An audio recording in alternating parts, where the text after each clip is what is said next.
জীবন তো একটাই, আর সময় ও স্রোত কাহার জন্য অপেক্ষা করে না। তাই নতুন বছর পুরাতন বছর বলে জীবনে কিছু নেই। প্রত্যেকটা জীবনেই আমাদের এবং প্রত্যেকটা দিনই আমাদের। তাই যে যার মতো করে বাঁচুন, সুন্দরভাবে বাঁচুন, সফল হন, কেরিয়ার গড়ুন, নিজেকে সময় দিন আর সৎ পথে চলুন। তাহলে ইনশাল্লাহ প্রত্যেকটা দিনই আমাদের কাছে সুন্দর। তবে তারপরও কিছু আছে, হ্যাঁ, অনেকেই পুরাতন বছর থেকে অনেক দুঃখ, কষ্ট, লাঞ্ছনা বঞ্চনা ছিল, যেগুলো এখন চড়াই উতরাই পার হয়ে নতুন বছরে এসে সব ভালো হয়ে যাবে। আবার অনেকের অনেক সুখ ছিল, নতুন বছরে এসে তাদের হয়তো দুঃখের কারণ হয়েও দাঁড়াতে পারে। যাই হোক, আল্লাহর কাছে বারবার শুকরিয়া করবেন। আমি নিজেও শুকরিয়া করি। নিজের অবস্থানের দিকে তাকাবেন, সব সময় নিচের দিকে তাকাবেন, তাহলে অবশ্যই ভালো থাকবেন। যখনই আমরা উপরের দিকে তাকাতে যাব তখনই আমাদের সমস্যা, অনেক সমস্যা। তো এই যে শাশুড়ি ননদকে নিয়ে ঘুরতে গেছি অনেক সুন্দর সুন্দর জায়গায়, আমাদের লালমনিরহাট এয়ারপোর্টে। কারা কারা লালমনিরহাট এয়ারপোর্টে ঘুরতে এসেছেন অবশ্যই জানাবেন। আর এত সুন্দর পরিবেশ, এত স্নিগ্ধ একটা আবহাওয়া ছিল যে ঘোরার মতো। আর আমার ননদের মেয়ে আর আমার মেয়ে অনেক বেশি এনজয় করতেছিল। আর আমরা সুন্দর সুন্দর স্পেশাল স্ন্যাক্স করেছি বিকালের দিকে, আপনাদের সাথে শেয়ার করব পুরো ভিডিওটি জুড়ে। হ্যালো এভরিওয়ান, আসসালামু আলাইকুম। সবাই কেমন আছেন? আলহামদুলিল্লাহ, আমি ভালো আছি, অনেক অনেক ভালো আছি। নতুন বছরের শুভেচ্ছা।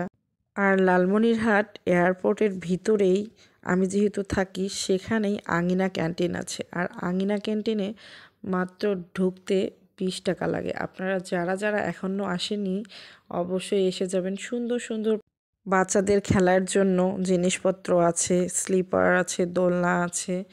যাই হোক, আমরা অনেক বেশি এনজয় করেছি। আমার মেয়ে, আমার ননদের মেয়ে খেলাধুলা করেছে। আর ওরা গতকালকে চলে গিয়েছে। আর আমাদের জীবনে আজকে নতুন জীবন শুরু হয়ে গেছে মামের। তো এই যে নতুন বছরের প্রথম দিন মেয়েকে রেডি করে নিয়েছি, নতুন ব্যাগ, নতুন সোয়েটার, নতুন সব কিছু নিয়ে স্কুলে যাচ্ছি এখন। আর স্কুলে গিয়ে আজকে মেয়ের বই দিয়েছে। বই দেওয়ার অনেকটা সময় ওয়েট করেছি, তারপর বইগুলো পেয়েছি হাতে।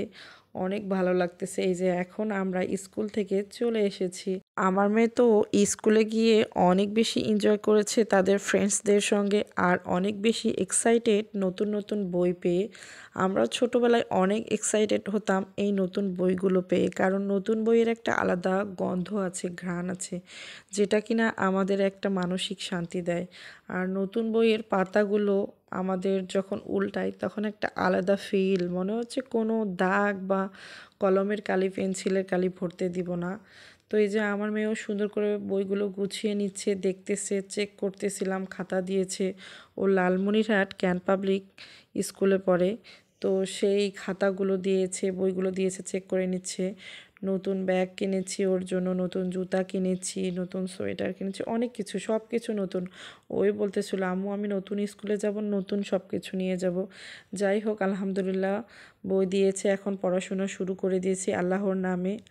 আলহামদুলিল্লাহ, আমার মেয়ে ক্লাস 1-এর রেজাল্ট অনেক ভালো হয়েছে। আপনারা সবাই দোয়া করবেন ইনশাআল্লাহ যেন ক্লাস 2-এর রেজাল্ট এর থেকে অনেক বেশি বেটার হয়। আর আমি যেন অনেক বেশি আমার মেয়েকে সময় দিতে পারি এবং খুব ভালো একটা মেধাবী স্টুডেন্ট তৈরি করতে পারি। আপনাদের কাছে দোয়া, এবং সবচেয়ে বড় কথা, ভালো মানুষ হিসেবে যেন তৈরি করতে পারি। সবাই ভালো থাকবেন, সুস্থ থাকবেন। আল্লাহ হাফেজ, take care, tata, bye by.